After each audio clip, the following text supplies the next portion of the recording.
Ay, what's up at good afternoon. At ngayon nga ho ay sala ang pagkakabit ko at malalim na rin isa.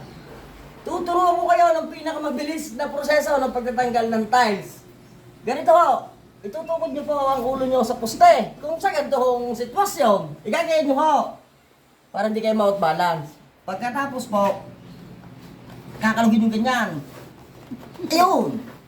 Pero medyo masakit lang dito, dahil makinis yung rough road. Hindi areho, masakit ang ulo.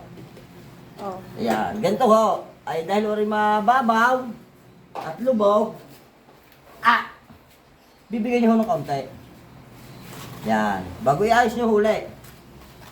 Para kung mag-zero-zero, di arehong tabi. Hihimudin nyo ho ng kamay, hindi ho ng dila. Yan, pupunasan nyo ho ng garnay. Bago kayo gagaya sa akin paggagawa, tako sa jay burara. Yan, ganyan ho. Hindi na hubaling putik-putik para sa pangarap. Ayan ho, napakagandang tip ni Boss J. Bye-bye. Sa isang araw, bibigyan ko kayo mga tip na mga technique sa mga pagkakating. Kita nyo yan, pagkakahirap po niya, pero basic ko lang yan para lang kayo nagbilang ng 1, 2, 3. Bye-bye. Thank you, bye! Don't miss, follow, and share! Love you all!